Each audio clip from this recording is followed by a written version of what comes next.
সুরাইবাড়ি যেটা আমরা wash post আছে, আইসি আর টাই স্টাফ কন্টিনিউ আমাদের মানে নাকা চেকিং চলে এখানে। ত্রিপুরা সাইড থেকে যারা গাড়িগুলো আসে এগুলো চেকিং ভালোভাবে করা হয়। কালকে যখন নাইট সুপার সেরাওয়ালি নাইট সুপার, তার নাম্বার হবে আপনার S01LC8919।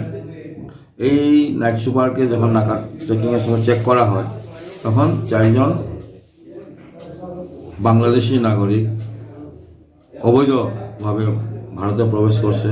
তার কাছে কোনো বৈধ কোনো কাগজপত্র আসছিল না, তারা তখন ডিটেক্ট করে রাখা হয়েছে। এখন জিজ্ঞাসাবাদ করা হয়েছে, তাদের এগেনস্টে ফরেনার অ্যাক্টে কেস নেওয়া হয়েছে। এরপরে কিছুক্ষণ পরে প্রায় 4-5 ঘন্টা পরে আবার 2টা অটো যখন চেক করা হয় তখন আরও 6 জন লোক বাংলাদেশি ডিটেক্ট করা হয়েছে। ওদের মধ্যে 4 জন মহিলা, তারা পূর্বেই ভারতে ছিল বলে তাদের জিজ্ঞাসাবাদে জানা যায়, কিন্তু তাদের কাছে কোনো বৈধ কাগজপত্র নাই।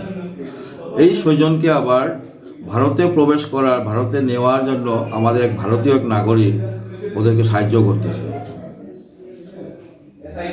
ও ধর্মনগর থেকে অটো ভাড়া করিয়া সুরাই অব্দি নিয়ে আসে। তখন আমাদের চেকিং পার্টিয়ে সুরাইবাড়ি চেকিং পাবে ডিটেক্ট করিয়া তার করায়ত্ত করছে।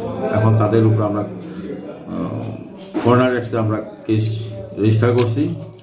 জিজ্ঞাসাবাদে কথাগুলো বেরিয়ে আছে। যারা বাংলাদেশে এসেছে ওদের বাংলাদেশ কোন জায়গায় ওদের বাসা? ওদের বাসা বেশিরভাগই হলো রাজশাহী, খুলনা জেলার লোকই।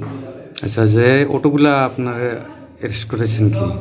অ্যারেস্ট করে না, ওদের জিজ্ঞাসাবাদ করে ওদের আমাদের কেসে ওদের স্টেটমেন্ট রেকর্ড করাবো। আচ্ছা, ওদের স্টেটমেন্টে যেটা বোঝা গেছে যে আমাদের এক ভারতীয় এক নাগরিক, আমাদের রাতাবাড়ি বাড়ি ওর, ও ওদেরকে ট্রেন থেকে নামিয়ে ওদেরকে নেওয়ার সুযোগ করিয়ে দিয়েছে, সাহায্য করতেছে। আচ্ছা, অটোগুলোর নাম্বারটা আপনাকে দিতেছি 052616 এবং অন্যটা হলো TR052318।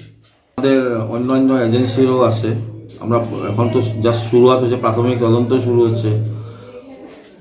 যখন আমাদের তদন্ত কমপ্লিট হবে তখন কথাগুলো বেরোয় আসবে, কি রহস্য রয়েছে আমরা ভেদ করার জন্য চেষ্টা করতেছি।